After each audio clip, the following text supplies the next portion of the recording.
क्या चाहिए माँ जी आपको? आप कमरे से बाहर क्यों आ गई? सुरेखा ने अपनी सास कावेरी जी को किचन में फ्रिज खोलते हुए देखा तो पूछा। बस नींबू चाहिए था, सोचा गर्म पानी में नींबू का रस डालकर पी लूंगी। कावेरी जी को अपने ही घर के, अपने ही किचन के, अपने ही फ्रिज से सामान लेने में झिझक महसूस हो रही थी। जब अपने ही गैरों जैसा व्यवहार करने लगते हैं तो अपने ही घर में घुटन सी महसूस होने लगती है। कावेरी जी को भी कुछ ऐसा ही महसूस होता था। हाँ हाँ ठीक है, आप अपने कमरे में जाइए, मैं ललिता के हाथों भिजवाती हूँ, सुरेखा ने कहा। तभी सुरेखा के मोबाइल पर उसकी बड़ी बहन विशाखा का फोन आता है।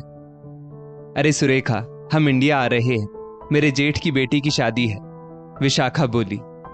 अरे वाह दीदी, ये तो बहुत अच्छी खबर सुनाई आपने।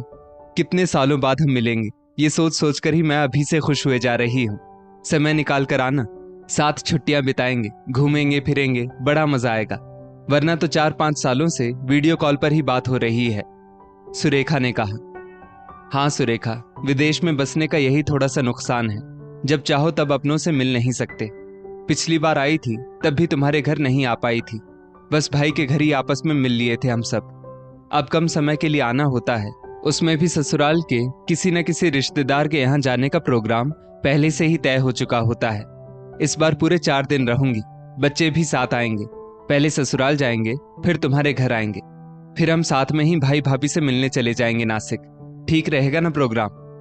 विशाखा ने कहा। विशाखा बड़ी बहन है सुरेखा की, पहले वो इसी शहर में रहती थी। काफी सालों पहले वो अपनी फैमिली के साथ कनाडा में शिफ्ट हो गई थी। अपने जेठ की बेटी की शादी के लिए वो इंडिया आने वाली थी। डेस्टिनेशन वेडिंग थी गोवा में, उसमें कुछ गिने चुने लोगों को ही बुलाया गया था। सुरेखा विशाखा को अपने घर बुलाकर दुनिया भर की बातें करना चाहती थी, उसे शहर घुमाना चाहती थी। दीदी को छोले भटूरे, गोलगप्पे कितने पसंद है, और दीदी ने बातों बातों में बताया था कि उनके बच्चों को चाइनीज कितना पसंद है। सब बनाऊंगी, इस जगह घुमाने ले जाऊंगी, उस जगह घुमाने ले जाऊंगी, बड़ा मजा आएगा। सुरेखा मन ही मन यही सब बातें किए जा रही थी। अगले दिन से सुरेखा कामवाली के साथ मिलकर घर की साफ सफाई में जुट गई। सुरेखा के परिवार में पति, 2 बेटे, सास कावेरी जी जिनकी उम्र लगभग 65 वर्ष की है, और विवाहिता ननद कामिनी जो पास के ही शहर में रहती थी। अरे दीदी के परिवार के रुकने की व्यवस्था कैसे करूं, ये सोचकर सुरेखा ने अपने पति से बात की। सुनिए, आपको तो पता है विशाखा दीदी अपने परिवार के साथ 3-4 दिन के लिए हमारे घर आ रही है, तो मैं क्या कहती हूँ, माँ जी को थोड़े दिन के लिए कामिनी के घर भेज देते हैं, तो उनका रूम खाली हो जाएगा, अरेंजमेंट में कोई दिक्कत भी नहीं होगी, सुरेखा ने बेपरवाह होते हुए कहा। कैसी बात करती हो सुरेखा, तुम तो जानती हो कामिनी संयुक्त परिवार वाली बहू है। माँ को उसके घर रुकने में सहज महसूस नहीं होता। उसके घर में कोई शादी ब्याह व कार्यक्रम हो तो बात अलग है, पर केवल इसलिए कि हमारे घर मेहमान आने वाले हैं, मैं माँ को कामिनी के घर नहीं भेज सकता। सुरेखा के पति अमन बोले। आपको तो हमेशा अपनी माँ की ही पड़ी रहती है। अब मेरी बहन विदेश से आ रही है तो उसके रहने की व्यवस्था भी ठीक से ना करूं तो फिर ठीक है, माँ जी का बिस्तर हॉल में लगा देंगे। एक कमरा हमारा, एक कमरा बच्चों का, और एक कमरा माँ जी वाला दीदी के परिवार को दे देंगे। सुरेखा अपनी बहन के लिए अपनी सास के कमरे को खाली करने के लिए कह रही थी। अरे आने तो दो विशाखा दीदी को, तब की तब देखते हैं। अमन ने घर में शांति बनाए रखने के लिए आश्वासन दिया। तय तारीख पर विशाखा अपने 15 वर्षीय बेटे और 13 वर्षीय बेटी के साथ सुरेखा के घर पहुंचती है। दोनों बहनें प्यार से गले लगती हैं। सुरेखा ने पहले से ही मिठाइयाँ, आइसक्रीम, जूस, कोल्ड ड्रिंक्स वगैरह सब मंगवाकर फ्रिज में रख दिया था। अरे दीदी, जीजा जी नहीं आए? सुरेखा ने पूछा। वो परसों आएंगे, अभी जेठ जी के साथ शादी के हिसाब किताब में व्यस्त हैं। आखिर बेटी ब्याही है, जेठ जी को थोड़ा सहारा हो जाएगा, विशाखा ने कहा। कावेरी आंटी कहाँ हैं? दिखाई नहीं दे रही, पहले उनसे मिल लूं, विशाखा ने पूछा। वो अपने कमरे में है, आपको तो पता है उनके घुटनों में काफी दर्द रहता है। पिछले साल कूल्हे की हड्डी का भी ऑपरेशन करवाया है, इसलिए ज्यादा चल फिर नहीं पाती, सुरेखा ने कहा। विशाखा कावेरी जी के कमरे में जाती है। नमस्ते आंटी जी, विशाखा बोली। कौन? कावेरी जी ने आश्चर्य से पूछा। मैं विशाखा, सुरेखा की बहन। अच्छा अच्छा विशाखा, तुम आई हो? हाँ, मुझे अमन ने बताया था तुम आने वाली हो। बच्चे और पति भी साथ आए हैं ना? कावेरी जी ने कहा।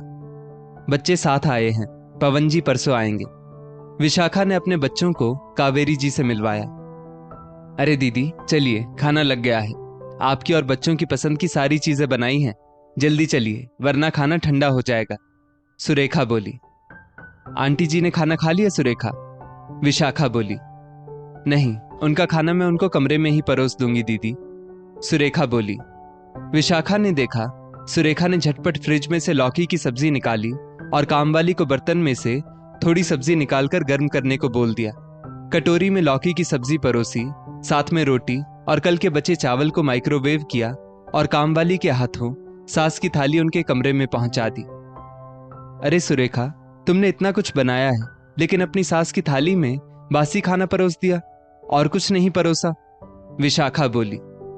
अरे दीदी, अब मैं अपनी सास के लिए रोज रोज तो अलग सब्जी नहीं बनाऊंगी, इसलिए 2-3 दिन की सब्जी एक साथ बनाकर फ्रिज में रख देती हूँ, उसी को गर्म करके दे देती हूँ।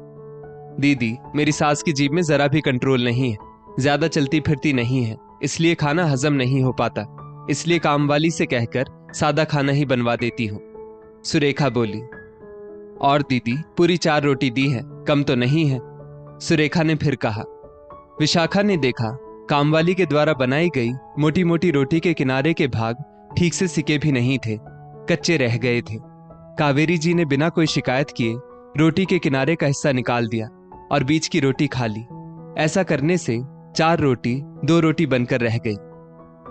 सुरेखा, तेरी सास हमेशा से मेहमानों की आवभगत करती थी, मेहमान चाहे उनके हों या उनकी बहू के, बिल्कुल भेदभाव नहीं करती थी।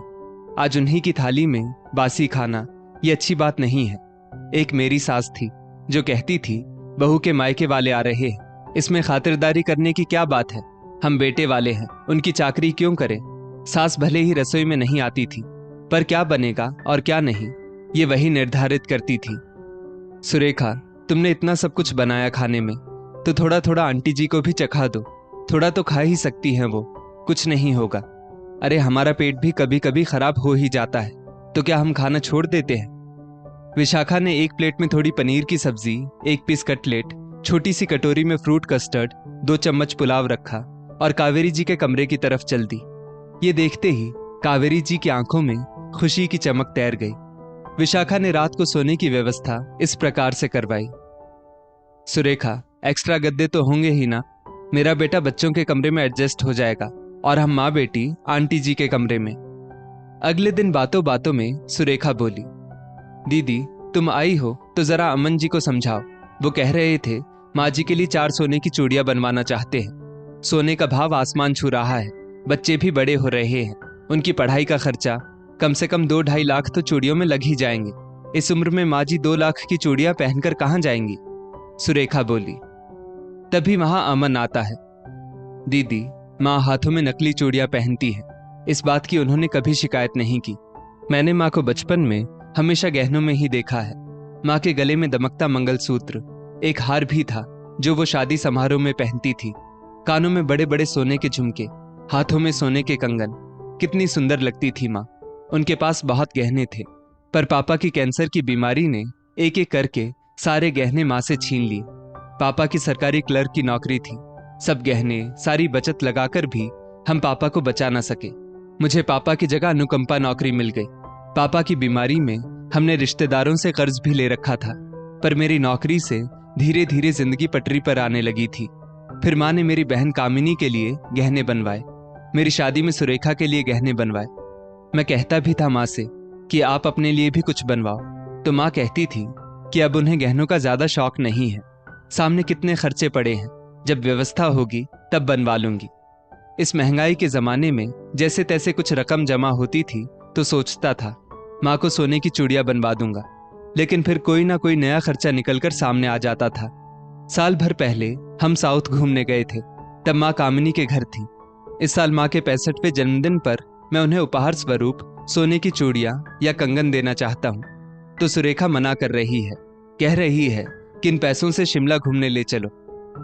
तब मैंने कहा इस समय माँ की तबीयत ठीक नहीं है, 4-6 महीने बाद जब माँ को आराम लगेगा तो हम शिमला तो नहीं पर किसी और जगह जहां माँ को सुविधा लगे वहां चलेंगे।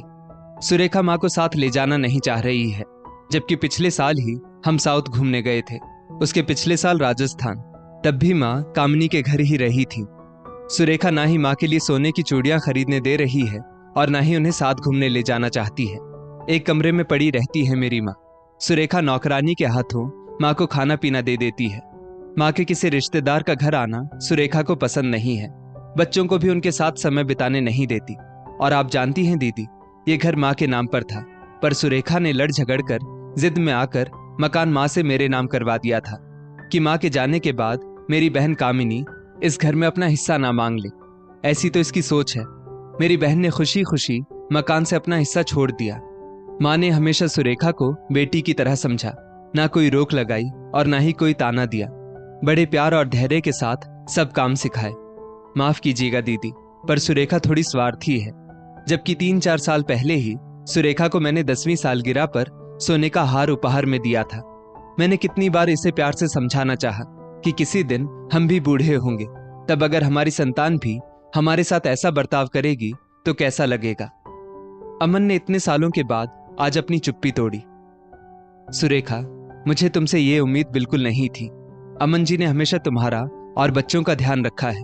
तुम्हारी जरूरतें पूरी करने की हर संभव कोशिश करते हैं। तुमसे तरीके से अच्छी भाषा का प्रयोग करते हुए बात करते हैं, ना कि किसी भी प्रकार की प्रताड़ना देते हैं। अगर वो अपनी माँ के लिए कुछ करना चाहते हैं तो इसमें गलत क्या है। ये तो एक बेटे का कर्तव्य है।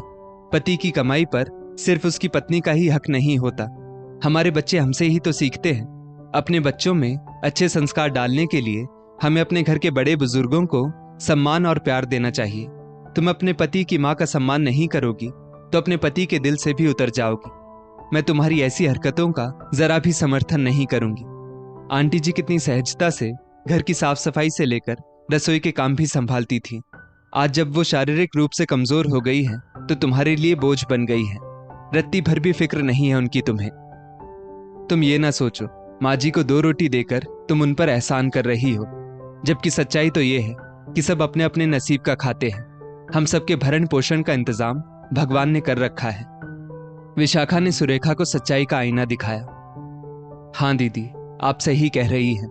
कल को मेरे बच्चे भी मेरे साथ ऐसा व्यवहार करेंगे तो मैं बर्दाश्त नहीं कर पाऊंगी। अब से मैं भी माँ जी की सेवा में अमन जी का साथ दूंगी, सुरेखा ने कहा। दोस्तों, यदि परिवार में स्थायी सुख, शांति और समृद्धि चाहते हैं तो अपने बड़े बुजुर्गों का सदैव सम्मान करें। इस स्टोरी को लेकर आपकी क्या राय है, नीचे कमेंट करके जरूर बताइएगा। और ऐसी ही और भी बेहतरीन वीडियोस के लिए हमारा पेज जरूर फॉलो करें। धन्यवाद।